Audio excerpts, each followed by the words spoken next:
Wednesday on the whole was like a really inspiring day because we had a meeting with Joe also to start the day. We went to DNEG and we saw Simon Otto doing little directing things.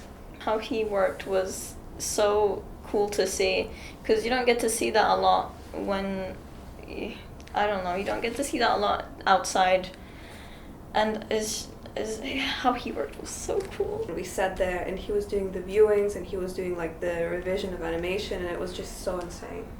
And then we had a meeting with JP, which was like the most inspiring part in terms of our project work. My favorite part was when we were working for our team project. This is our child. This is our child. We were parenting together. Yes. It was great teamwork.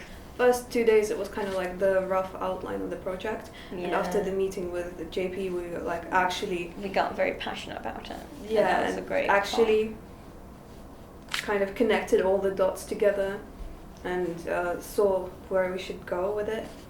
Yeah, it was very satisfying. It's called Dragon's Embrace.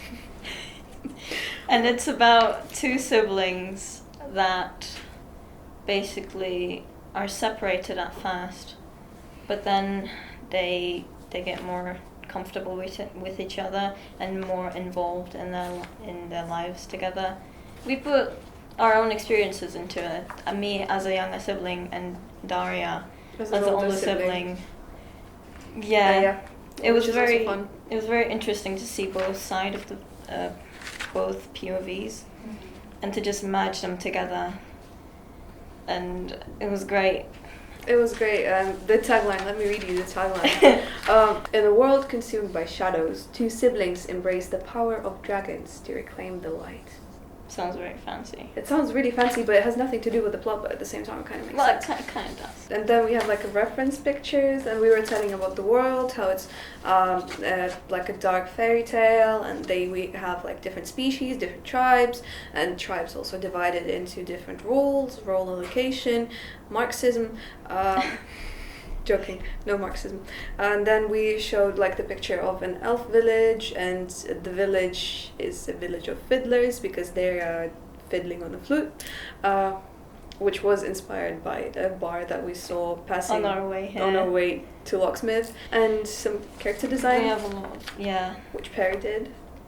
Full character very design. Fun. Yes. It was very fun to think about how the characters, how their personality shows in their physical appearance, and how, because we had to make sure that the siblings looked different, so that we could have this kind of conflict and consensus moment at the end, it's very fun to think about. Yeah, and we have some references, and we wanted to mention to Justin that the main character is kind of a mix between Jinx from Arcane and Mikasa from Attack on Titan in terms of emotional unavailability and kind of creativity, I guess. And then we have a younger sibling, and the younger sibling is just like a menace to society at this point. She's the kind of hope that the older sibling has lost because of their experiences. So that's why the younger sibling is just very spiky in appearance and very energetic to kind of appeal to the younger audience. Yeah. And the general plot is the older sibling comes into the village. The younger sibling tells them, oh, mom's dying actually. The older sibling is like, this had happened before. Like, my dad died the same way. I wanted to save my dad by bringing him a magical book. But I failed, and I came back and the dad already died and I couldn't like spend time with him. So the older sibling turned into the kind of person that lets everything be the way it is, not trying to change anything, make better, worse, whatever, just let it be. And the younger sibling does not have that experience, and they're just like, oh yeah, the book, let's go save mom, find the book, yes. And we wanted to resolve the kind of fatalist attitude that the older sibling had at the very beginning.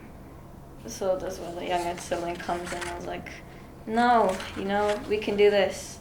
But then at the end, when we have another tribe, the mushroom people, that kind of interfere with their plans, and the younger sibling has this kind of doubt in themselves. The older sibling comes in, like, after they figure out that it's okay to have hope, and helps the younger sibling, like, kind of trust themselves again, to have this, like, learning moment and to apply it. And then that's kind of the resolved part. Yeah, and they travel, they find the book, they heal the mom, they happy ending.